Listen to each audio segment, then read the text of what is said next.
मित्रांनो, आपण MS Wordची आज एक ट्रिक अशी पाहणार आहोत, ती खूप महत्त्वाची असणार आहे. मित्रांनो, या एक पेजवरती काही महत्त्वाची माहिती आहे, व्हॉट इज कम्प्युटर, आणि काही माहिती या सेकंड पेजवरती गेलेली आहे. आता ही सगळी माहिती आपल्याला एकाच पेजवरती कशी आणायची, ते आपण या व्हिडिओमध्ये पाहणार आहोत.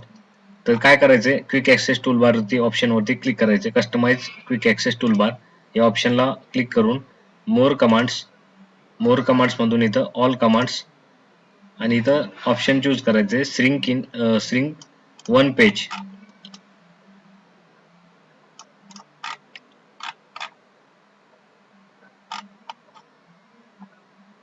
श्रिंक वन पेज या ऑप्शनला ओके करायचंय आणि ऍड करून घ्यायचंय आणि त्यानंतर ओके करायचंय. हे बघा, असं टेक्स्ट जे आहे इथं तुम्हाला इथं 2 पेज वरती जे आहे, तर आपण इथं एक क्लिक मध्ये आपण हे सगळं टेक्स्ट एकाच पेज वरती आपण अशा प्रकारचे घेऊ शकतो. बघा, अशा प्रकारचं आल्यानंतर त्यानंतर तुम्ही इथून फॉन्ट वगैरे ऍडजस्टमेंट करून तुम्ही थोडा टेक्स्टची साईज वाढवू शकता. हे बघा, अशा प्रकारचं.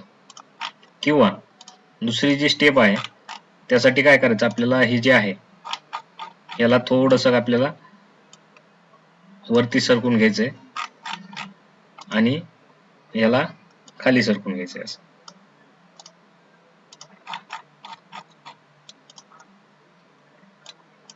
लाईन स्पेसिंग कमी करून घ्यायची.